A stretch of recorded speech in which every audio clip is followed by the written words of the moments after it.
특별히 오늘은 오순절 강림 주일입니다. 주님이 부활하셔서 40일 동안 많은 사람들에게 부활하신 모습을 증거하셨습니다.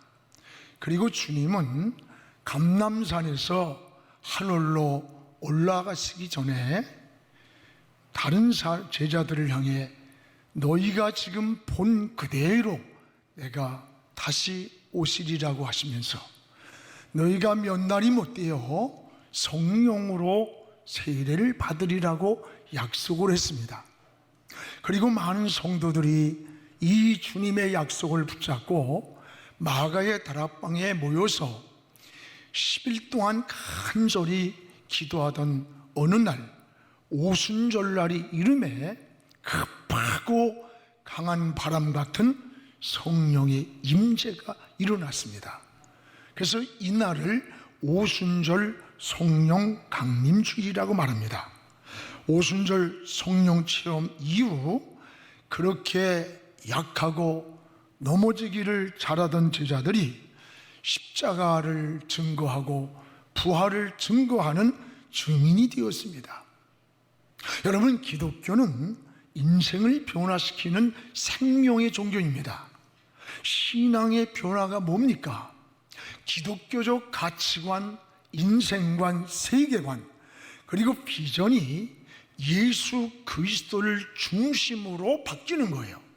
내게 있는 가치관, 세계관, 그리고 인생관, 비전이 내 구심점이 예수 그리스도가 되어서 삶의 과정으로 바뀌어지는 거예요.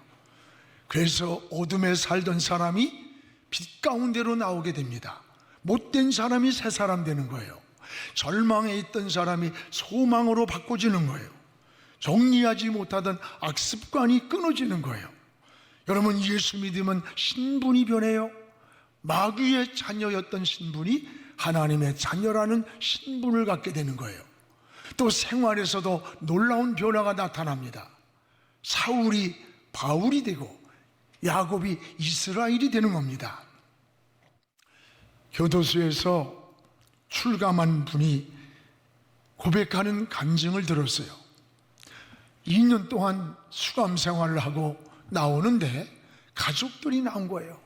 그 가족을 보는 순간에 너무나 죄의식이 들어가고 내가 바로 살겠다는 마음으로 자기를 가책하면서 송곳으로 자기 눈을 확 찔러버렸대. 그래서 한쪽 눈이 실명이 됐어요. 다시는 내가 이런 악습관으로 젖어가지 않겠다. 그런데 6개월도 안 돼서 또 범죄를 하고 교도소를 간 거예요. 이것이 바로 전과 육범까지 되었답니다. 그런데 교회에서 늘 그 교도소에서 예배를 드리는 거예요. 예배를 드리는데 어느 날 자기 마음속에 이상하게 예수님의 모습이 떠오르고 자기 마음속에 이상한 감동이 오더래요. 그러면서 예수님이 나를 위해서 죽으셨다. 그분이 내 죄를 대신 짊어졌다. 그래서 한없이 내가 죄인이란 고백을 하면서 눈물을 흘렸대요. 그래서 반복되던 그 악습관이 자기도 모르게 생활 속에서 벗어져 나가더래요. 그 후에 그는 신학을 했어요. 그리고 전도자가 돼가지고 오직 교도소에만 찾아다니면서 내 인생도 바꾸는 하나님, 내 인생도 변화시키는 주님의 능력이라고 하면서 이 교도소 선교를 온 생을 다해서 하는 것을 봤어요. 여러분, 신앙생활 하면서도 우리가 악습관이라는 게 있습니다. 참 무서운 거예요. 마치 혈관에 막히게 하듯이 우리 신앙과 은혜를 막게 만드는 악습관이 있어요. 이걸 버리지 못하고 있다면 이건 아직도 설익은 내 신앙이라는 것을 스스로 진단해야 돼요. 그러면 이런 변화를 누가 시킬 수 있느냐?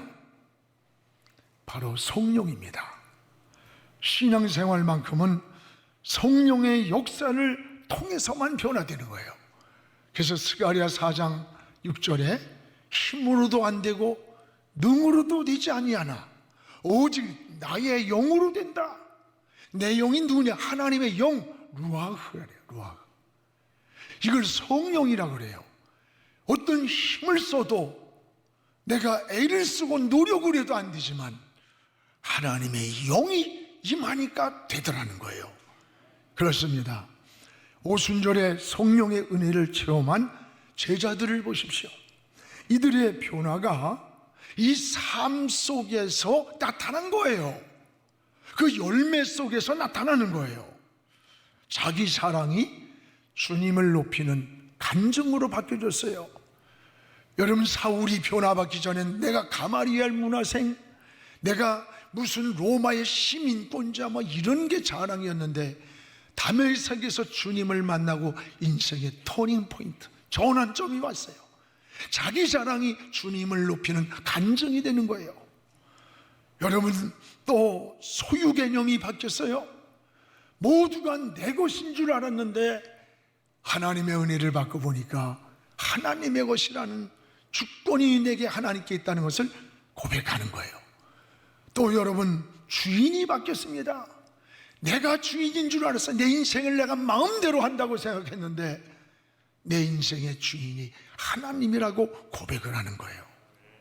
여러분, 교회의 탄생도 이 오순절 성령을 통해서 초대교회가 시작이 되었어요. 그렇다면 교회의 본질, 교회의 주체가 뭐냐? 여러분, 성령입니다. 그러므로 성령이 임재하는 예배를 드려야 돼요. 성령이 임재하는 찬양을 드리기를 사모해야 되는 거예요. 오늘 성령의 감동을 따라 하나님을 섬기는 교회가 진정한 교회라는 거예요.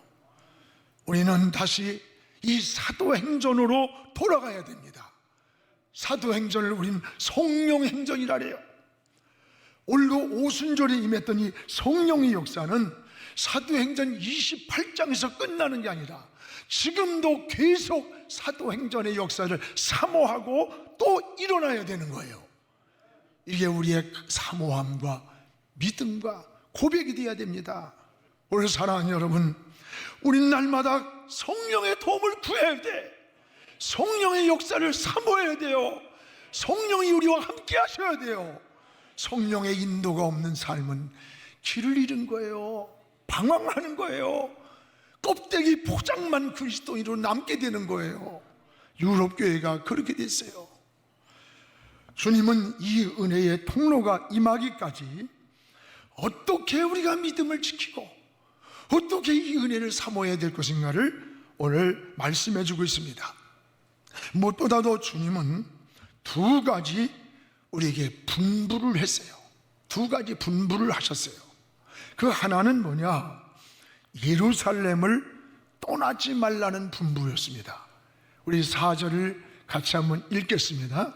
사도와 함께 모이사 그들에게 분부하여 이르시되 예루살렘을 떠나지 말고 내게서 들은 바 아버지께서 약속하신 것을 기다리라. 예루살렘을 떠나지 말고 내가 분부한다. 예루살렘을 떠나지 말아라. 주님이 부활하셔서 승천하기 전에 제자들을 모아놓고 한 분부예요. 예루살렘을 떠나지 마라. 왜 예루살렘을 떠나지 말라고 하셨을까? 예루살렘은 이 구속사적 의미에서 굉장히 중요한 의미가 있는 곳입니다. 여러분, 구약시대에 아브라함이 이삭을 바쳤던 이 제물로 바쳤던 자리가 이 예루살렘 이 자리예요. 솔로몬이 성전을 건축한 자리가 이 예루살렘이에요. 신약시대에는 예수님이 십자가를 지시고 인류의 구원을 완성하신 곳이 바로 이 예루살렘이에요. 그러나 당시 예루살렘은 제자들에게 있어서는 머물고 싶지 않은 곳, 기억하고 싶지도 않은 곳, 어쩌면 빨리 떠나고 싶은 곳입니다. 예루살렘은 제자들이 주님을 버리고 도망을 한 곳이고 많은 상처를 입은 곳이고 무리들이 언제 잡으러 올지 모르는 두렵고 불안한 곳입니다. 제자들은 빨리 예루살렘을 떠나서 저 갈릴리로 돌아가고 싶었을 것이에요. 그런데 주님은, 부활하신 주님은 예루살렘을 떠나지 마라. 떠나지 마라. 왜 떠나지 말라고 했을까? 이곳에 주님의 약속이 있기 때문입니다. 이 약속을 붙잡으라는 거예요. 여러분, 문제를 피하지 말고 주님의 약속을 붙잡고 다시 회복하기를 원하셨던 거예요. 신앙은 문제를 피하는 게 해답이 아니에요. 신앙은 문제를 피하는 것이 아니라 그 문제를 정면 돌파하는 겁니다. 그래서 하나님의 약속을 믿고 회복될 때까지 이 예루살렘에서 너희 신앙을, 너희 믿음을 회복하라는 거예요. 주님은 이들의 실패한 자리, 낙심과 절망하는 자리, 상처받은 예루살렘을 떠나지 말고 그 자리에서 다시 일어나기를, 다시 회복하기를 원하셨어요. 이 말씀을 묵상하면서 지금 온 국민이 이 코로나로 인해서 너무 어려운 시간을 보내고 있습니다. 여러분, 신경이 막 예민해 있어요. 부부간에서 조금 부딪히면 그냥 싸워요. 여러분, 지나가다 사람 빤히 쳐다보면 저 터져요. 모두가 막 신경도 예민하고 좌절과 절망과 이름 모를 분노로 우리 삶이 막 엉켜 있는 때예요. 여러분, 지금 낙심의 자리에 여러분도 있는 분이 여기 있을 수 있습니다. 절망의 자리에 있는 분도 있을 것이고, 미래의 희망이 보이지 않아서 지쳐있는 분도 이 자리에 있을 거예요. 그러나 그 자리가 포기의 자리가 되지 않기를 축복합니다. 오늘 주님의 약속을 붙잡고 일어서는 이런 신앙의 자리가 되기를 주의 이름으로 축원합니다. 또 하나는 주님의 약속을 기다리라는 거예요. 예루살렘, 이 떠나고 싶었던, 상처받았던 이 자리를 떠나지 말고, 문제를 피하지 말고 여기서 주님이 하신 그 약속을 붙잡고 기다리라는 거예요. 여러분, 주님의 약속이 뭘까요? 우리 5절 한번 같이 읽어보겠습니다. 요한은 물로 세례를 베풀었으나 너희는 몇 날이 못 되어 성령으로 세례를 받으리라. 여기 물 세례가 나오고 성령 세례가 나와요. 오순절에 임할 성령을 말해주고 있어요. 여기 물 세례는 구원의 증표라고 한다면, 성령 세례는 구원의 증표일 뿐만 아니라 세상을 이기고 죄를 이기고 나를 이기고 환경을 이길 수 있는 그런 하나님이 주시는 권능, 하나님의 영이에요. 이게 성령 세례 받은 자의 삶이에요. 그래서 성령이 임할 때 너희가 권능을 받고 너희는 예수의 증인이 되리라고 약속을 했던 거예요.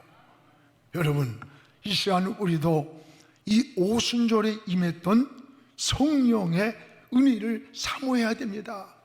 성령은 우리의 안내자가 됩니다. 그분은 우리의 보호자십니다. 그분은 세상을 이기는 힘이요 능력입니다. 미지의 길을 가는데 안내자가 없다고 생각해봐요. 방황하고 길을 잃을 거예요. 인생을 험한 길을 사는데 고아처럼 버려진 보호자가 없이 어린아이가 간다고 생각해봐. 얼마나 두렵고 불안하고 떨리는가. 성령은 우리의 안내자요, 우리의 보호자요, 이 세상을 이길 힘을 공급해 주시는 거예요. 그러므로 우리는 성령님과 동행을 해야 돼요.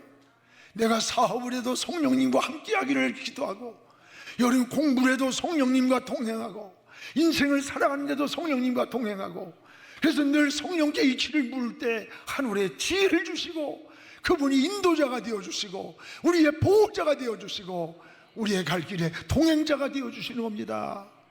여기 스코틀랜드의 설교학의 대가인 알프루스 목사의 간증이에요. 예배 시간이 다 됐는데 목사님이 나오질 않는 거예요.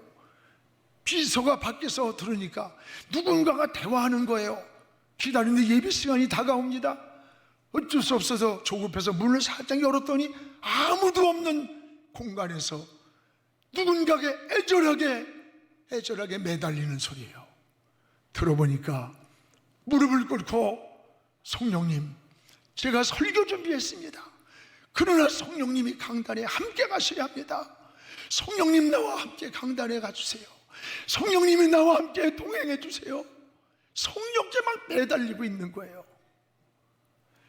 이 글을 오래전에 읽다가 더 이상 읽지 못하고 제가 무릎을 꿇고 눈물로 하나님께 회개하며 기도한 적이 있어요.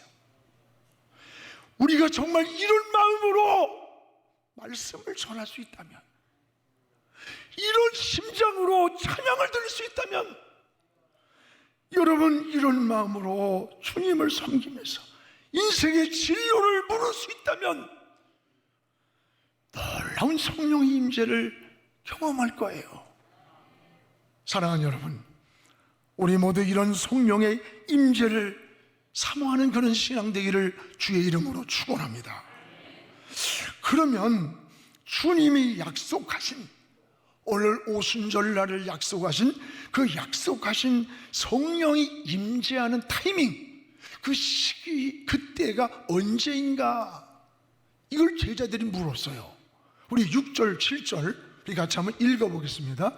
그들이 모였을 때에 예수께 여쭈어 이르되 주께서 이스라엘 나라를 회복하심이 이때니까 하니, 7절에 이르시되 때와 기시기는 아버지께 자기의 권한에 두셨으니 너희가 알 바이다. 때와 시기는 아버지께서 자기 권한에 있다. 이게 무슨 말이에요? 역사의 시간표는 하나님의 손에 있습니다. 따라해봐. 역사의 시간표는 하나님의 손에 있다. 그렇습니다. 여러분, 하나님은 우리 개인을 섭리하시고 국가를 섭리하시고 이 역사를 섭리하시는 거예요. 그러므로 하나님의 때를 우리는 기다려야 되는 거예요. 여러분, 인내하며 기다리지 못해서 실패하는 경우가 굉장히 많아요. 하나님이 정하신 시간표는 우린 몰라요. 그때는 하나님의 시간표예요. 우리는 인내하고 기다리는 게 우리가 할 일이에요. 그래서 세상에만 임계점이 있는 게 아니에요. 신앙에도 임계점이 있어요. 여러분, 물은 99도 위에서는 절대로 끓지 않아요. 아무리 기다려도 100도가 넘어야 그때부터 물이 끓기 시작하는 거예요. 그 100도가 바로 임계점이라고 그래요. 101번을 쳐야 깨지는 바위를 100번을 치고 안 깨진다고 포기하면 그 바위는 영원히 깰 수 없는 거예요. 올해 신앙에도 마찬가지입니다. 믿음에도 하나님이 원하시는 임계점이 있어요. 우리의 충성에도 하나님이 요구하는 임계점이 있고, 기도에도 하나님이 원하시는 임계점이 있는 겁니다. 그래서 우리는 하나님 앞에 여러분요, 구하는 거예요. 찾는 거예요. 열릴 때까지 두드리는 거예요. 그 열리는 시간이 언제인지는 아무도 몰라요. 하나님만이 아는 시간이에요. 우리는 하나님의 약속을 믿고 하나님의 역사의 시간을 기다리는 거예요. 서구 문명에서 유명한 작품 중에 오디세이라는 작품이 있습니다. 전쟁에 나간 왕이자 남편인 오디세우스가 10년이 지났는데도 소식이 없고 집에를 오질 않는 거예요. 그의 아내는 굉장히 아름다웠습니다. 그의 미모를 탐내는 구원자들이 밀려오기 시작하는 거예요.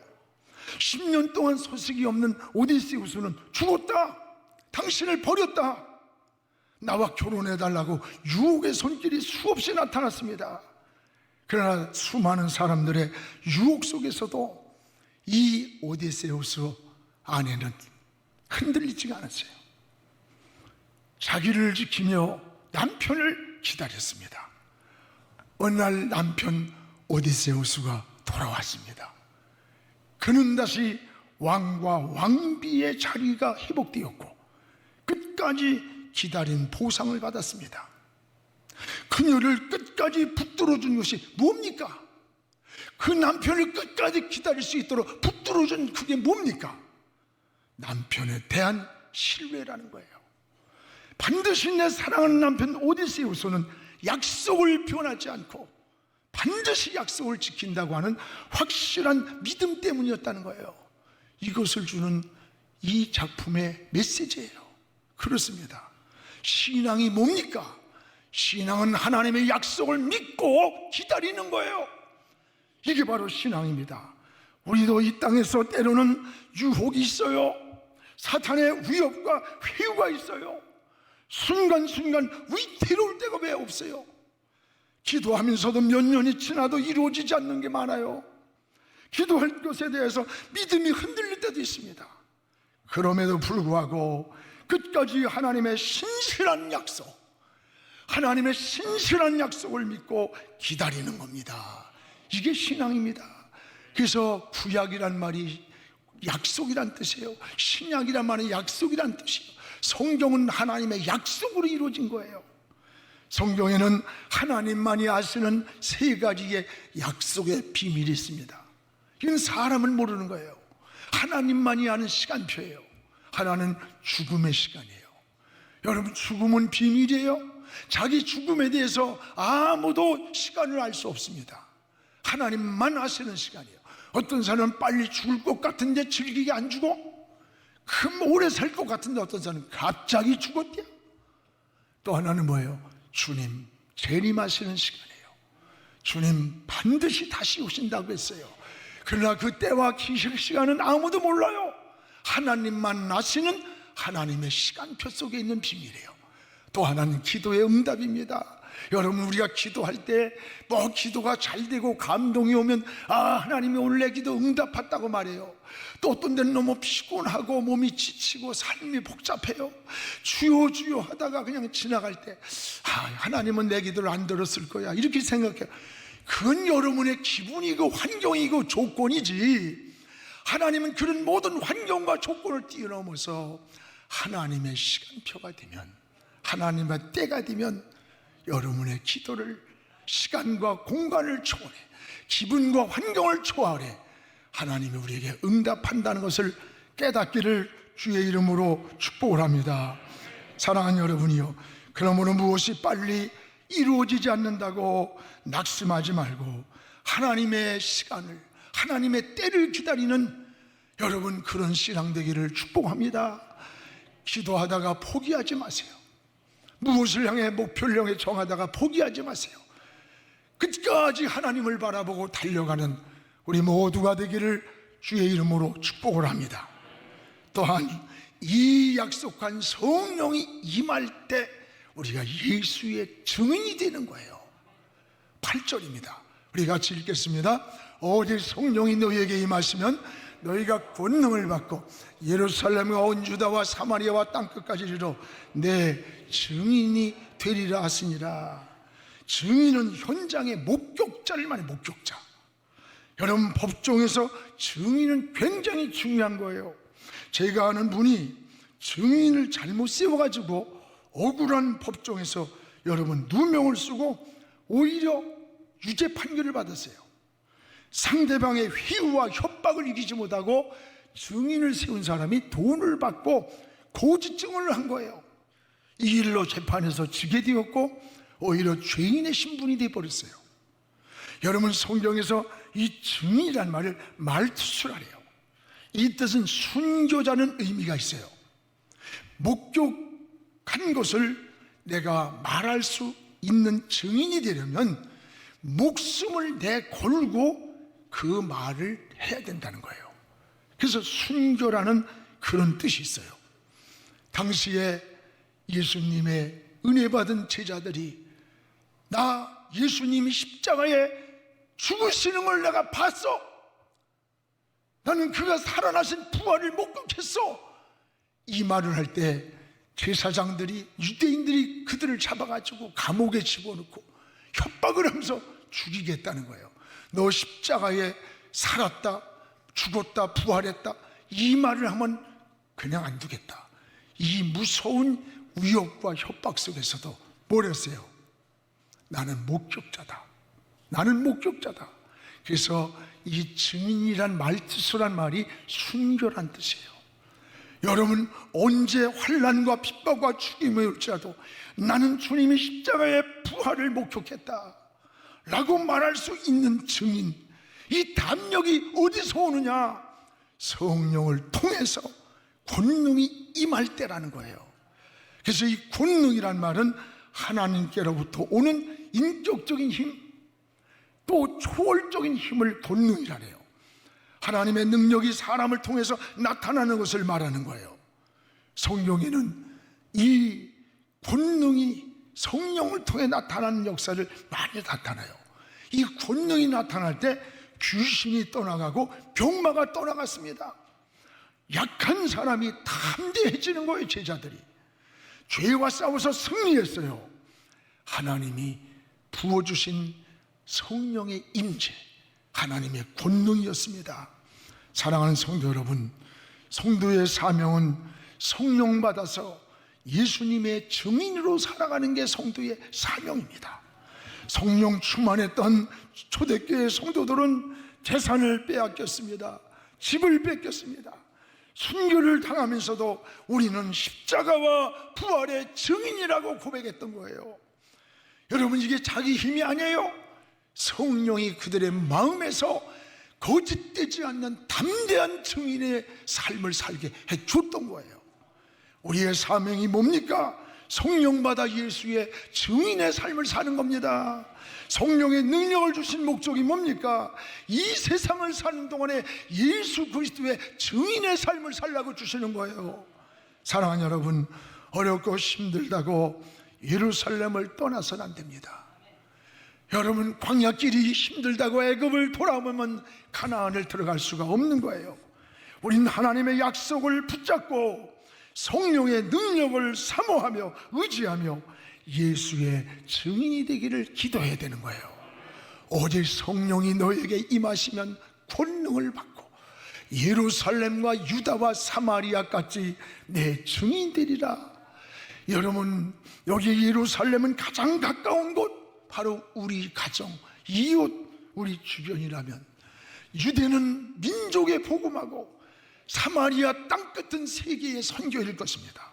성령이 너에게 임하면 그 권능을 받아서 너희 가정이나 너희 이웃이나 민족이나 세계를 향해서 나를 전하는 증인 될 것이라 하세요. 이 약속의 능력을 가지고 주님 오시는 그날까지 우리 영안교회가 이 역사의 사명을 감당하는 성령에 사로잡힌 우리 교회가 되기를 주의 이름으로 축원합니다.